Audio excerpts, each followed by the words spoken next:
됩니다. 신앙이란 무엇인가? 우리가 신앙이란 무엇인가라는 이 질문 앞에 대답할 수 있어야 됩니다. 저도 가끔씩 저에게 물어봐요. 신앙이란 무엇인가? 나는 무엇을 믿고 있는가? 내가 믿는 대상은 누구신가? 우리가 지난주에 첫 성경 공부를 시작하면서 이 질문을 던졌습니다. 신앙이란 무엇인가? 이 질문에 답을 하는 것에 따라서 참 아주 빗나가는 방향으로 나아갈 수도 있다라는 것이에요. 그 이단이라고 불리우는 분들에게 만나실 기회가 있으면 여러분들이 한번 물어보십시오. 신앙이란 무엇이라고 생각하십니까? 신앙이란 무엇이라고 생각하십니까? 이 질문 자꾸 동네에서 하고 다니시면 나중에 이제 소문납니다. 이 동네에 신앙교라는 이단도 있다. 이렇게. 그래서 이단이란 뭐냐면 저는 이렇게 정의하겠습니다. 이단이란 제가 내린 정의예요. 이단이란 하나님의 말씀을 받아들이지 않고 신앙을 자신이 만든 사람들이다. 이단자들은 자신들이 믿고 싶은 부분을 강조하고 듣고 싶은 부분을 강조해서 신앙을 만드는 사람들이에요. 굉장히 처음에는 한 끝만 달라요. 그래서 그 이단이죠. 달을 이자 끝단자 끝이 달랐단 말이에요. 나중에 가보면 몸통이 다 달라져 있는 거예요. 왜 그러느냐? 방향성의 문제예요. 그래서 여러분, 이 이단자들은 자신들이 믿고 싶은 부분만 믿습니다. 그래서 이단자들의 특징이 있어요. 전부 다 무슨 염세적이고 14만 4천에 들어야 되고 교주를 중심으로 해서 자기들에게만 구원이 있다고 하고 자기들에게만 은밀한, 그게 이미 우리가 초대교회에서 만났던 시크릿 트래디션이라는 비밀 전승의 이단의 전통적 방법이라는 것을 설명을 드렸단 말이에요. 그래서 오늘날의 기독교도 이 부분이 굉장히 혼란스럽고 껍데기 신앙자가 만들어지는 가라지 성도들이 생기는 무서운 이유가 신앙을 믿음으로 받아들이는 게 아니라 자기가 걸러내서 자기 것으로 만들어가고 있다는 것이 문제인 거예요. 앞으로 포스트 모더니즘 시대에는 전부 다 이런 부분에 노출되어집니다. 그래서 굉장히 조심해야 돼요. 하고 싶을 때 하고 내가 안 하고 싶을 때 안 해요. 왜?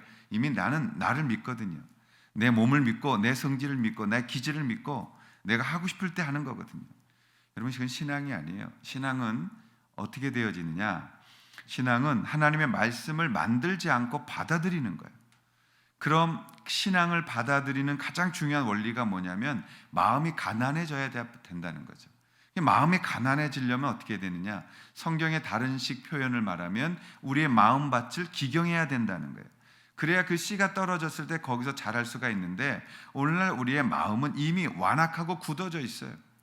많은 분들이 교회 올 때, 많은 분들이 찾아와서 상담할 때 이미 답을 들고 와서 동의를 받기를 원하지 고침받기를 원하지 않아요.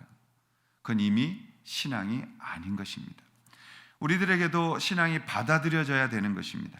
그런데 이 신앙을 받아들이지 못하게 하는 방해물들이 굉장히 많이 있단 말이에요, 우리에게. 그래서 기도해야 되는 거예요. 기도라는 건 뭐냐? 불순물을 제거하는 거죠. 완고한 마음을 뒤집어 놓고 하나님께서 주시는 것을 받아들이는 마음으로 만들어가는 것을 기도라고 말하는 것입니다. 모든 사람들은 다 자신의 이야기를 신앙으로 만들어갑니다.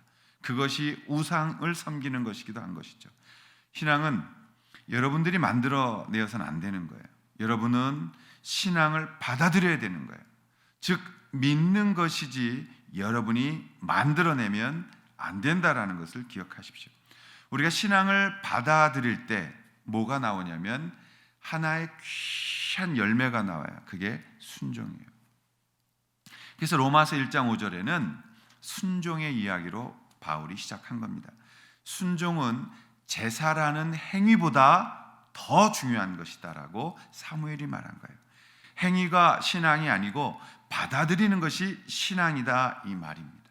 그 신앙은 그래서 하나님과의 관계로 시작되어지는 거예요. 신앙이라는 것을 정의하면 관계입니다.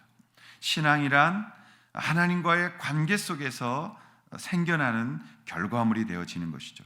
오늘 나누려는 말씀은 바울이 유대인들에게 내가 유대인 나의 민족을 너무너무 사랑한다. 그런데 너희들의 종교관과 행위의 신앙관으로는 하나님 자녀가 될 수 없다. 하나님은 이미 구약의 선지자를 통해서 진정한 이스라엘은 혈통으로 만들어지는 것이 아니라는 것을 설명해 놓으셨다라는 거예요. 그래서 아브라함을 이방인일 때 부르지 않았느냐 이 말이에요. 아브라함이 택함받고 부른 게 아니지 않느냐. 아브라함이 이방인이었을 때 하나님이 그를 부르신 거 아니냐. 그리고 그 부르신 것은 행위가 아니라 하나님의 은혜를 통해서 하나님의 믿음을 선물로 주시고, 그가 첫 번째 의로운 자라고 그 믿음을 받음으로 칭함받은 것이 아니냐. 첫 번째 믿음을 받은 사람이 되었다. 그래서 이방인에게서도 믿음으로 말미암아 아브라함처럼 믿음의 자손들로 만들어져 가는 것이다. 그리고 유대인들 속에서도 남은 자들, 즉 믿음의 자녀가 돼서 그 믿음을 지키게 되는, 예수 그리스도를 믿고 구원의 자리에 있는 그 남은 자들, 그들을 통해서 하나님은 이방인과 유대인이 하나가 되어 이제 믿음으로 만들어지는 믿음의 자손들인 새로운 자손, 즉 교회를 부르셨다라는 것을 설명한 거예요. 자, 바울은 이제 두 명의 선지자의 말씀을 인용합니다. 첫 번째는 호세아죠. 그래서 25장 26절은 호세아 글을 인용한 거예요. 그가 하나님께서 호세아 예언서에 이렇게 말씀하신 것과 같다. 내가 내 백성이 아닌 사람들을 내 백성이라고 부르고 내가 사랑하지 않는 자를 사랑하는 자라고 부를 것이라. 너희는 내 백성이 아니다라고 말 그곳에서 너희가 살아계신 하나님의 자녀라는 말을 듣게 될 것이다. 이게 무슨 뜻입니까? 이 북왕국 이스라엘에게 호세아가 예언했던 말이에요. 그러니까 사랑받지 못할 자들을 불러내서 사랑하시겠다, 이 말을 하고 있다라는 것입니다. 하나님의 자녀가 될 수 없는 자들을 하나님의 자녀로 만들겠다, 이 말씀을 하고 있는 거예요. 그래서 자격 없는 자, 하나님의 자녀가 될 수 없는 자들을 불러내서 하나님이 그들을 하나님의 자녀로 만들겠다, 그 예언이었고, 두 번째 선지자는 이사야의 예언입니다. 이사야서 10장 이하에 있는 말씀을 오늘 기록하고 있는 거예요. 거기에 이사야가 무슨 단어를 썼냐면 남은 자라는 단어를 씁니다. 남은 자, 렘넌트라는 이 단어를 쓰면서 구원을 그들이 받을 것이다, 이렇게 말해요. 여러분이 렘넌트라는 남은 자의 뜻이 뭐냐? 굉장히 중요한 것이죠. 이 남은 자 사상이 구약으로부터 신약에 이어오면서 우리의 교회, 그리고 우리의 이 구원받는 자들에 대한 분명하고 무서운 신앙적인 사관을 우리에게 준 것입니다. 남은 자란 무엇이냐? 이사야가 말한 남은 자, 그것을 스바냐가 이렇게 이야기했습니다. 스바냐 3장 12절 13절 보면 내가 곤고한 가난한 내 가운데에 남겨두리니 그들이 여호와의 이름을 의탁하여 보호를 받을지라. 이스라엘의 남은 자는 악을 행하지 아니하며 거짓을 말하지 아니하며 입에 거짓된 혀가 없으며 먹고 누울지라도 그들을 두렵게 할 자가 없으리라. 남은 자에 대한 사상. 신약에 와서는 오늘 바울이 이 남은 자에 대한 이야기를 하는 거예요. 남은 자들을 통해서 그들이 구원을 받고 그들이 교회가 되어 하나님의 일을 하는 그리스도의 몸이 될 것이다. 자, 오늘 우리가 읽었던 로마서 9장 27절에 보면 이사야가 이스라엘에 관하여 외치되 이스라엘 자손들의 수가 비록 바다의 모라 같을지라도 남은 자만 구원을 받을 것이다. 남은 자. 그 다음에 11절 5절에 보면 그런즉 이와 같이 지금도 은혜로 택하심을 따라 남은 자가 있느니라. 남은 자. 남은 자는 은혜로 부름받은 자들이에요. 행위로운 자들이 아니에요. 남은 자들은 하나님 앞에서 하나님의 은혜로 부름받은 자들, 즉 오늘날의 진정한 예수 그리스도를 구주로 섬기는 그 그리스도인들, 교회를 설명하고 있는 것입니다. 그렇다면 남은 자, 렘넌트들의 사명은 무엇일까요? 남은 자의 삶을 살아야 되는 거죠. 남은 자의 삶을 살아야 된다. 여러분, 남은 자의 삶을 살아야 된다. 오늘 이 부분을 좀 우리가 나누려고 합니다. 남은 자들은 그럼 교회는 어떠한 상황에서 살아남은 사람들이라는 것을 기억하셔야 됩니다. 남은 자들, 생존자들이라는 뜻이에요. 끝까지 살아남은 자들, 탈락하지 않고 지금 여기에 있는 자들, 그걸 말하는 거죠. 그럼 여러분, 이 남은 자들이라는 것은 어떤 의미를 갖느냐? 몇 사람을 성경에서 비유로 말하겠습니다. 처음에 사도 요한을 한번 생각해 보십시오. 사도 요한은 모든 친구들이 또 동료 제자들이 전부 다 순교를 해서 이 땅에 없습니다. 전 세계로 다 흩어졌어요. 그리고 그들은 이곳저곳에서 그리스도의 영광의 빛을 바라며 사나와 같이 목숨을 던지고 주님의 순교의 길에 올랐습니다. 나이가 제일 어렸던 막내로서 사도 요한은 예수님께 남겨진 사명이 있었어요. 그게 뭐였냐면 바로 십자가 상에서 예수님이 남겨주신 사명, 저 마리아, 성모 마리아를, 어머니 마리아를 끝까지 네가 돌봐야 된다라는 그런 사명을 받았던 거죠. 그래서 순교를 할 수 없었어요. 그래서 그 어머니를 돌아가실 때까지 잘 섬깁니다. 지금도 이즈밀에 가면은 그게 남아 있는 거죠. 그래서 그 마리아가 돌아가신 이후에 이제 그 사명이 끝나지 않았어요. 반모섬으로 유배를 당합니다. 그 반모섬으로 유배를 당해서 괴로운 나날을 보내요. 여러분, 한번 순교로 금방 부르심 받으면 좋지만 끌려다니고 고문당하고 고통받고 이런 고통을 받으면서 반모섬에 있으면서 요한은 무엇을 완성합니까? 하나님께서 주신 그 마지막 때의 계시를 받는 거죠. 그게 요한 계시록입니다. 하나님이 주시는 그 계시, 그 요한은 그 사명을 완수하고 이 땅에서 해야 할 일이 있었던 남은 자의 삶을 살았던 것입니다. 열왕기상에 가면 19장 9절 이하에 엘리야의 이야기가 나옵니다. 엘리야가 바알 선지자 450명, 아세라 선지자 400명과 엄청난 대결 이야기, 갈멜산 이야기, 너무나도 우리가 잘 아는 겁니다. 갈멜산에서 850명의 선지자를 이겨낸 이 엘리야가 아합과 이세벨이라는 그 두 사람, 특별히 이세벨이 그 여자가 이를 갈면서 내가 오늘 너를 저 선지자처럼 죽이지 않으면 내 신이 나를 저주할 것이다라는 아주 무서운 저주를 내려요. 그러자 이 엘리야가 도망치죠. 광야로 도망쳐서 로뎀나무 아래가 밑에 가서 뭐라 그래요? 넉넉하오니 충분하오니 나를 죽이십시오. 주님 앞에 그렇게 기도합니다. 그때 여호와 하나님께서 천사를 불러다가 먹이고 재우고 그리고 힘내게 해서 40주야 달려서 어디로 가요? 호렙산으로 가게 합니다. 호렙산에 이르렀을 때 19장 14절에 보면 그가 대답하되 내가 만군의 하나님 여호와께 열심히 유별하오니 이는 이스라엘 자손이 주의 언약을 버리고 주의 제단을 헐며 칼로 주의 선지자들을 죽여 싸움이며 오직 나만 남았거늘 그들이 내 생명을 찾아 빼앗으려 하나이다. 이런 말을 해요. 그러자 하나님께서 엘리야에게 뭐라고 대답하십니까? 하나님, 나만 남았단 말이에요. 나 혼자 어떻게 저 사람들 상대해요? 저를 차라리 죽이세요. 저는 못해요. 하나님, 저만 남았어요. 오직 나만 남았어요. 이 말했을 때 하나님이 이 18절에 이렇게 말합니다. 그러나 내가 이스라엘 가운데 7,000명을 남기리니 다 바알에게 무릎을 꿇지 아니하고 다 바알에게 입맞추지 아니한 자다. 굉장히 의미 있는 말이죠. 여러분, 남은 자들이 있는 거예요. 하나님의 교회는 하나님이 남은 자들을 쓰시는 거예요. 그래서 남은 자들이 마지막 때까지 하나님의 교회를 지키게 되어져 있습니다. 그럼 남은 자들은 뭘 해야 됩니까? 오늘 이 열왕기상에 엘리야에게 말했던 말씀을 묵상해 보십시오. 남은 자들이 해야 될 게 뭐예요? 바알에게 무릎 꿇지 않고 하나님을 위하여 싸울 수 있는 사람들. 이 싸움은 피를 부르는 칼의 싸움이 아니죠. 이 싸움은 영적인 싸움을 말하는 거죠. 나중에 바울은 이걸 에베소서의 6장 12절에 이렇게 설명했죠. 우리의 씨름은, 저걸 왜 씨름이라고 번역했는지 몰라. 우리의 싸움이죠. 전쟁이죠. 우리의 싸움은 혈과 육을 상대하는 것이 아니요 통치자들과 권세들과 이 어둠의 세상 주관자들과 하늘에 있는 악의 영들을 상대하는 것이다.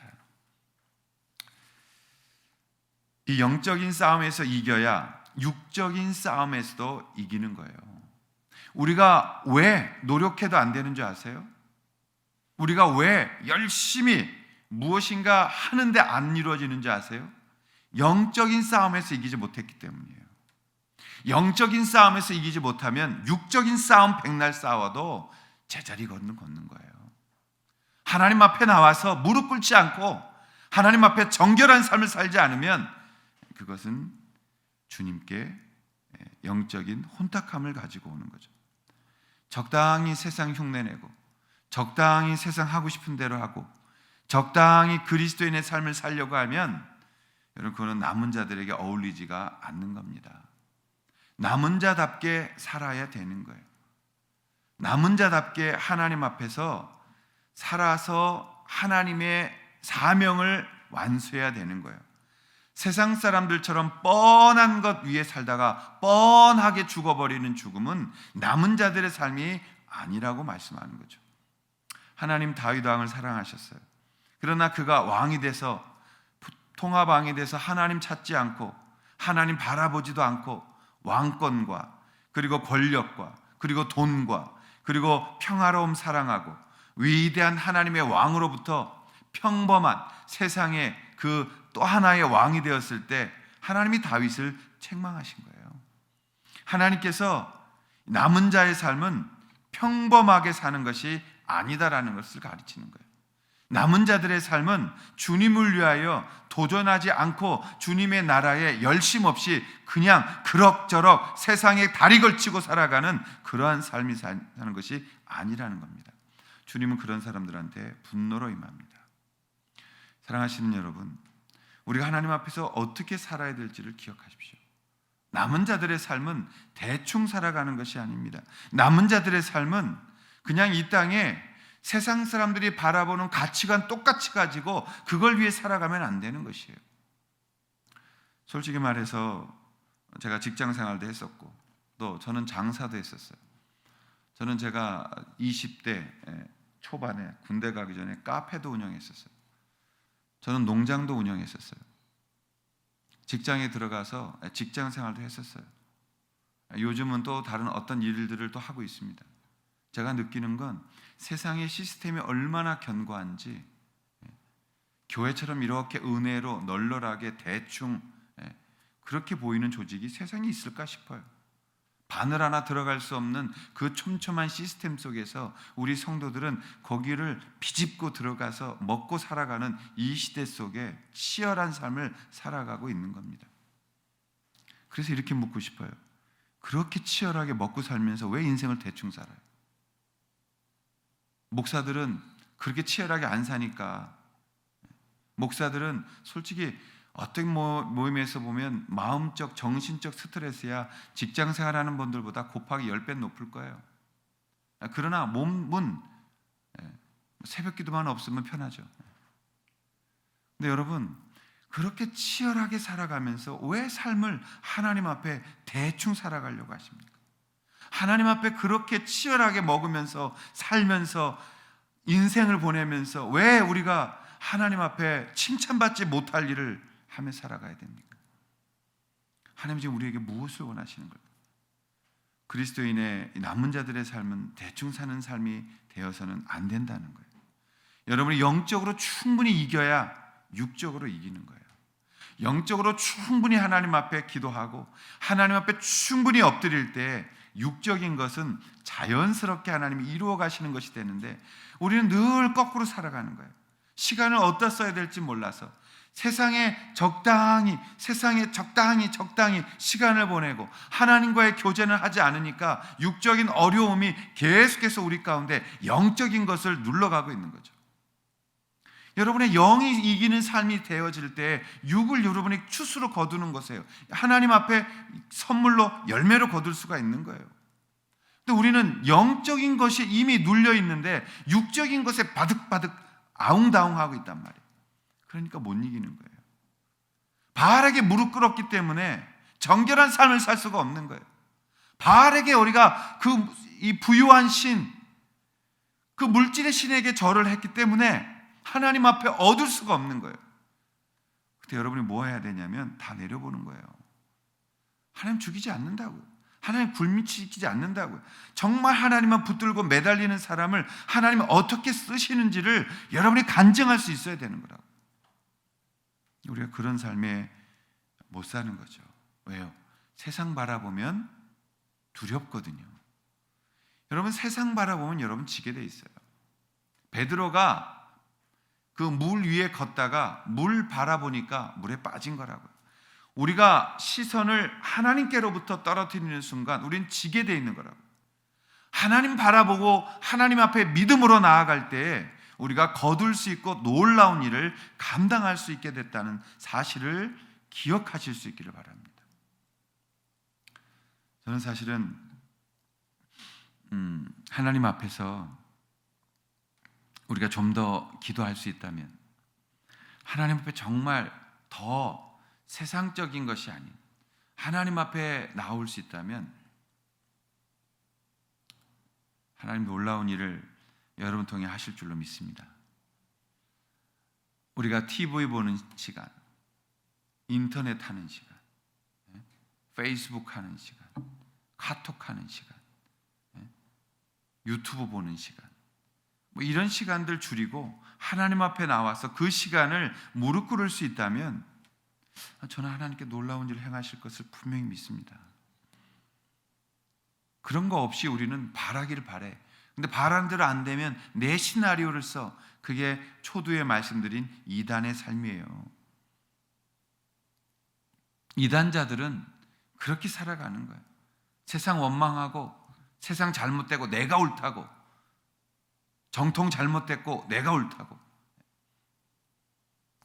어제 1층에 가보니까 우리 세우는 배너가 엎어져 있어요. 내려가서 이렇게 보니까 우리 그 예배 안내표 뒤편에 신천지가 붙였겠죠. 크게 빨간 글씨 이만한 스티커로 뭐 썩은 교회 어쩌고 붙여놨더라고. 왜 그렇게 그런 짓을 해? 차라리 나한테 전화하고 와서 나한테 얘기를 하지. 답답한 거예요. 왜 세상에 그렇게, 지금 하나님이 얼마나 무섭게 드러내십니까? 그 실체를. 여러분, 하나님 앞에서 우리는 다 죄인이에요. 우리가 할 수 있는 건 하나님만 명하신 것, 우리가 세상에 소금 되고 세상에 빛 되는 것, 그리고 하나님 붙들고 하나님 바라보며 하나님만을 위해서 주님 앞에 열매로 세상을 살아갈 수 있는 것, 그게 순종이죠. 영국의 구두 수성공이었던 윌리엄 캐리라는 분이 있었습니다. 저분이세요. 근데 이 윌리엄 캐리가 영국 교회를 통해서 현대 선교가 시작되어지는 위대한 현대 선교 문을 연 분이 그 윌리엄 캐리라는 분입니다. 윌리엄 캐리는 1761년 영국의 놀샘스톤에서 태어났습니다. 이 작은 마을에서 전형적인 촌사람으로 태어났어요. 그래서 문맹률이 굉장히 높았던 시절이었기 때문에 글을 몰랐어요. 그래서 공부에 대한 강한 아주 그냥 욕구와 끈기로 글을 배우기 시작합니다. 당시는 교통수단이 없었기 때문에 사람들의 이 구두가 굉장히 발달한 거예요. 그러니까 구두 수성공들이 제일 좋은 직업이어서 윌리엄 캐리는 구두 수성공을 하게 되어진 것입니다.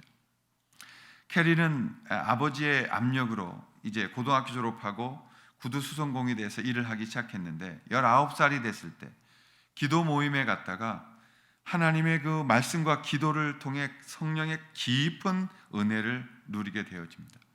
그리고 19살 때 전 생애를 자신이 하나님 앞에 드리겠다고 헌신을 하게 되어지는 거예요. 그 후에 그는 어느 것보다도 성경 공부에 전념하고 침례교에 들어갑니다. 침례교에 들어가서 이제 말씀을 배우고 평신도 목회에 주력을 해요. 그러면서 캐리는 말씀을 전하고 가르치기 위해서 정말 열심히 노력합니다. 히브리어를 공부하고 헬라어를 공부하고 화란어를 공부하고. 왜 화란어를 공부했느냐? 그때 당시 네덜란드는 이 개혁 신학에 꽃이 피우고 있었거든요. 그리고 그는 불어를 공부하고 그리고 복음을 효과적으로 전하기 위해서 여러 가지 노력을 아끼지 않습니다. 가르치고 배우는 것에 대한 강한 욕구가 남달랐던 그는 이제 교사가 돼서 교사 생활을 하면서 구두가게를 같이 운영하는 이 안팎의 삶을 살아요. 결국에는 1783년에 23살의 나이에 침례교 목사가 돼서 목사 안수를 위한 준비를 마치게 되어집니다. 그 당시에 영국은 조지 휘필드와 존 웨슬레의 부흥의 바람이 일고 일어나고 있었어요.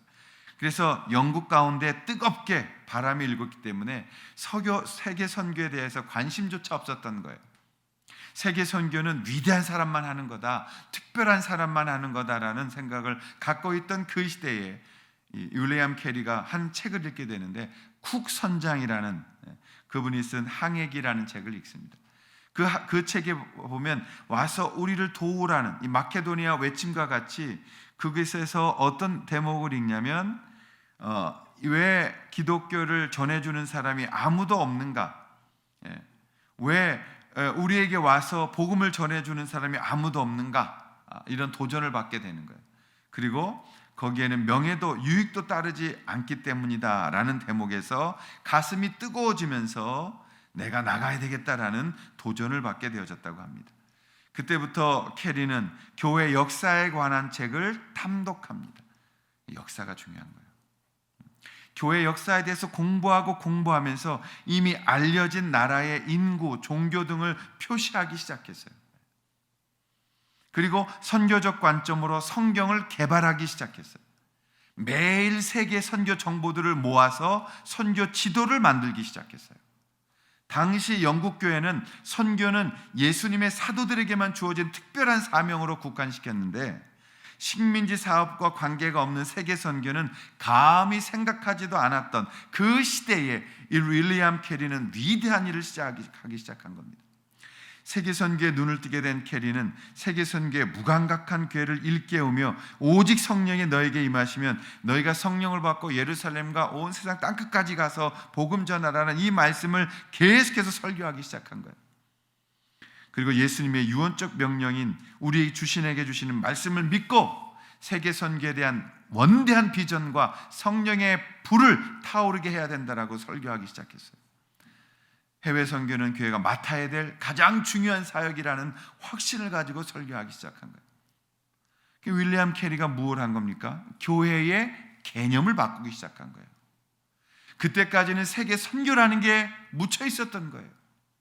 그런데 캐리가라는 구두 수성공 한 명이 일어나서 교회의 개념을 바꾸기 시작했어요. 세계 선교로 가야 된다고 소리치기 시작했어요. 그리고 교제를 만들어내기 시작했어요. 사람들을 만나서 가르치기 시작했어요. 그리고 그 속에서 어떤 일이 벌어졌습니까? 그 후에 캐리가 침례교 연합회 모임에서 이사야서 54장 2절과 3절 내 장막터를 넓히라 이는 내가 좌우로 퍼지며 내 자손은 열방을 얻으며 황폐한 성읍들로 사람 살 곳이 되게 할 것임이라는 이 말씀을 붙들고 기도했을 때 엄청난 침례교에 큰 영향을 주게 되어진 거죠. 그는 그날 이런 설교를 했어요. 하나님으로부터 위대한 일을 기대하라. 하나님을 위해 위대한 일을 시도하라. 이게 윌리엄 캐리가 남겼던 가장 위대한 모토요, 표어였어요. 하나님으로부터 위대한 일을 기대하라. 하나님을 위해 위대한 일을 시도하라. 그 다음 날 감동과 도전을 받은 목사들이 새로운 선교회를 만들었습니다. 그게 그 유명한 Baptist Missionary Society. 그리고 그 이후에 남침례교단 미국이 만든 게 인터내셔널 미션 보드. 그 인터내셔널 미션 보드 IMB가 여러분 이 세계에서 가장 큰 선교 단체잖아요. 가장 위대한 일을 하고 있잖아요. 그것이 바로 이 캐리의 덕분입니다. 1793년 캐리가 32살 때 인도 선교로 가고자 결단합니다. 그러자 두 그룹이 반대해요. 첫째, 완강하게 가족들이 반대해요. 두 번째, 그가 목회하고 있던 하비레인 교회의 성도들이 반대해요. 목사님 같은 훌륭한 분 놓칠 수 없습니다. 가시면 안 됩니다. 그래서 두 그룹을 다 설득하고 우여곡절 끝에 가족들, 처제, 그리고 토마스라는 선교 동역자와 함께 인도를 향해서 가게 되어지는 겁니다. 침례교 선교위원회가 파송하고 그리고 최초의 인도 선교사가 돼서 인도 땅에 도착했을 때 인도는 선교할 분위기가 전혀 아니었죠. 캐리는 성경 번역과 더불어 말씀을 전파하고 또 여러 학교를 세웁니다. 그렇게 벵갈에서 7년간 땀 흘렸지만 한 명의 인도인 개종자가 없었습니다.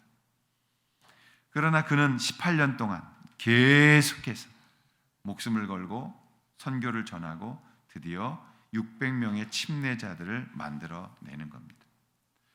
이 윌리엄 캐리가 만든 큰 업적 중에 하나는 영적 지도자들과 복음 전파자들을 양성하기 위해서 쉐람포 대학이라는 쉐람포 칼리지를 세운 거죠.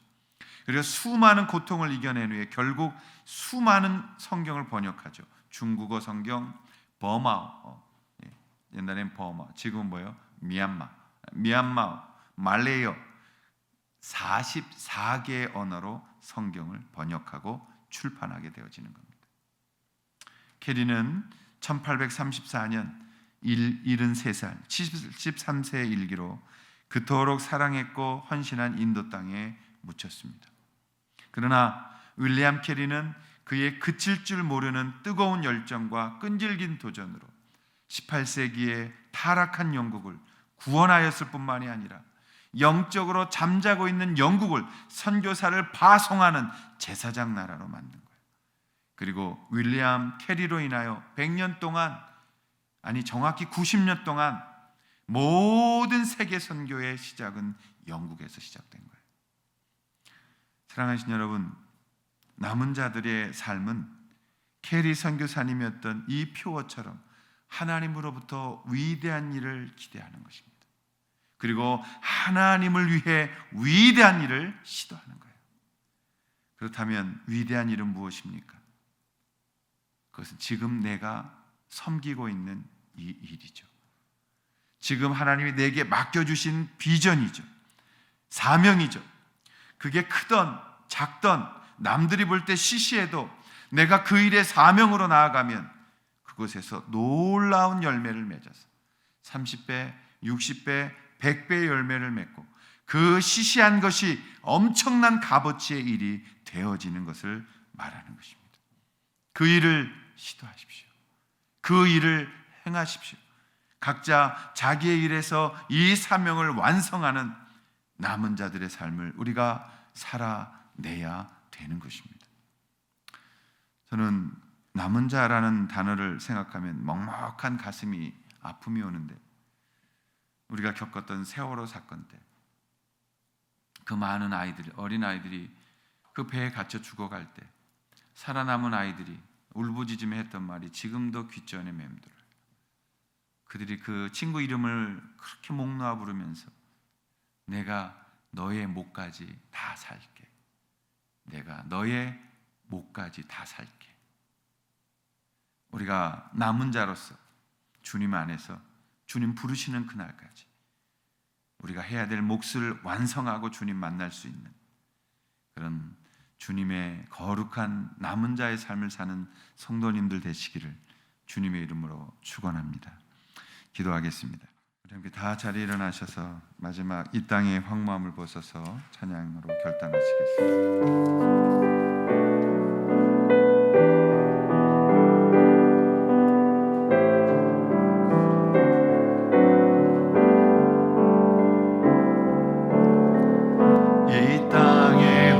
황무함을 보소서. 하늘의 하나님, 긍휼을 베푸시는 주여, 우리의 죄악 용서하소서. 이 땅 고쳐 주소서. 이제 우리 모두 하나 되어 이 땅에 무너진 기초를 다시 쌓을 때 우리의 우상들을 태우신 성령의 불 임하소서. 부흥의 불길 타오르게 하소서. 진리의 말씀 이 땅 새롭게 하소서. 은혜의 강물 흐르게 하소서.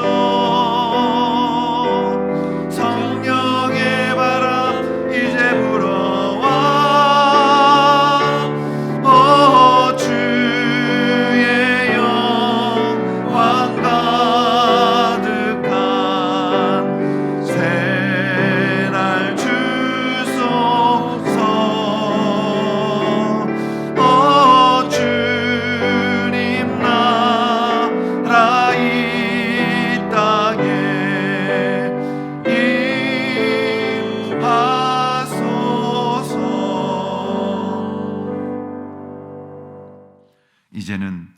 우리 위해 십자가에 죽으신 예수 그리스도의 은혜와 우리를 사랑하신 하나님 아버지의 사랑하심과 지금도 우리와 함께 하시며 동행하시는 성령님의 내주하심, 그 은혜 붙들고 나아가는 사랑하는 모든 성도들 머리 위에 남은 자들의 삶을 허락하여 주시기를 간절히 축원하옵나이다. 아멘.